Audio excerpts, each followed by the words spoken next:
Hello बच्चों, let's read the question. Question says a survey showed that 63% of people in a city read newspaper A, whereas 76% read newspaper B. X% of people read both newspaper. Then possible value of X can be 37, 55, 29, 65. Solve करते हैं question को. इस question के लिए जो की concept है वो देख लेते हैं यहाँ से हम. की कॉन्सेप्ट में अगर हम बात करें तो यहाँ पर हमारे पास रिजल्ट होता है number of A union B equal to number of A plus number of B minus number of A intersection B. ठीक है, तो ये चीज़ है हमारे पास. क्लियर है. अब ये बोल रहा है survey show 63% of people in a city और रीड न्यूज़पेपर. तो यहाँ पर हम क्या करते हैं, कंसिडर कर लेते हैं let in a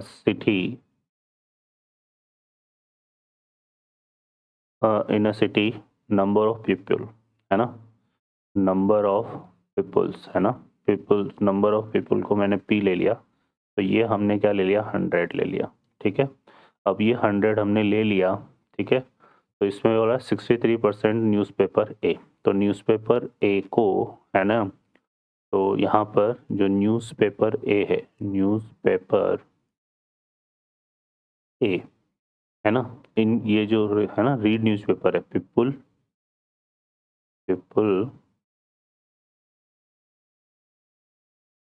read newspaper ए, इसको हमने कंसिडर कर लिया नंबर ऑफ ए से. तो ये हमारे पास क्या आ जाएगा, कितना दिया हुआ है 63%. तो 100 का 63% लेंगे तो 63 आएगा.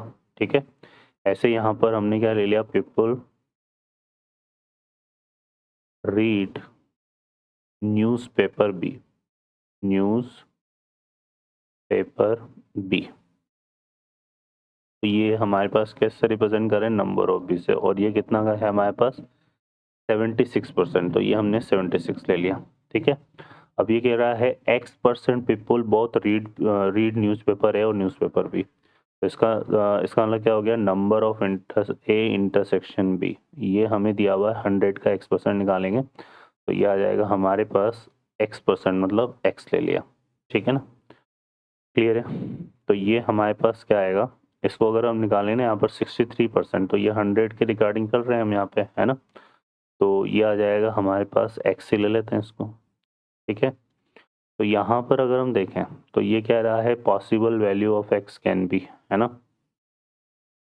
तो इसमें एक चीज़ हम देखेंगे कि जो number of A union B होगा, इसकी मैक्सिमम वैल्यू क्या हो सकती है, इसकी मैक्सिमम वैल्यू 100 हो सकती है. तो ये ऑलवेज क्या होगा, लेस देन इक्वल टू 100 होगा.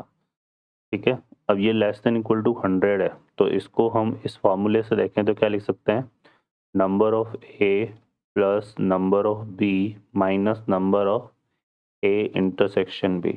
और ये लेस देन इक्वल टू क्या हो गया, 100. तो ये हमारे पास कितना आएगा, ये तो हो गया 63, ये हो गया कितना 76, और यहाँ से माइनस का X less than equal to हमने क्या ले लिया, 100. ठीक है, तो यहाँ पर अगर हम देखें तो 63 प्लस 76 करेंगे तो ये कितना आ गया 9, और ये हो गया 139. ठीक है, minus X less than equal to 100. ठीक है, अब इसको हम उस तरफ लेकर जाएंगे यहाँ पर. तो यहाँ से अगर हम देखेंगे तो ये सिंप्लीफाई करने पे हमारे पास क्या आ जाएगा, यहाँ पर इसको इस तरफ लेके जाएंगे तो ये हो जाएगा हमारे पास, देखो यहाँ पर ये आ जाएगा 139 माइनस X, 139 माइनस 100 और less than equal to X. ठीक है, तो ये हमारे पास क्या हो गया, X will be greater than equal to, कितना आ जाएगा, X will be greater than equal to, यहाँ पर आ जाएगा हमारे पास ये जो है कितना रहा, 39. अब इस X की जो मैक्सिमम वैल्यू हो सकती है, मतलब दोनों में देखो सबसे जो मिनिमम वैल्यू है ना वो रीड न्यूज़पेपर ए वालों की है. तो दोनों में कम से कम कॉमन पार्ट, क्योंकि X को हमने कैसे लिया है, इंटरसेक्शन की फॉर्म में लिया है, तो कॉमन जो है कम से कम ज़्यादा कितना आ सकता है, 63. तो इस वजह से यहाँ पर जो है हमारे पास X हमारे पास कैसे लाई करेगा, ये लाई करेगा 39 to 63. ठीक है, तो यहाँ पर जो पॉसिबल वैल्यू ऑफ X है, पॉसिबल वैल्यू ऑफ X की अगर हम बात करें तो 37 इस रेंज में नहीं आ रहा है, 55 है ना, इस रेंज में आ रहा है, 55 इस रेंज में आ रहा है, तो ये आंसर हो जाएगा। 29 इस रेंज में नहीं आ रहा, 65 इस रेंज में नहीं आ रहा है, तो हमारा करेक्ट आंसर जो है बी ऑप्शन होगा। ओके बच्चों, I hope you understand well, best of luck, thank you.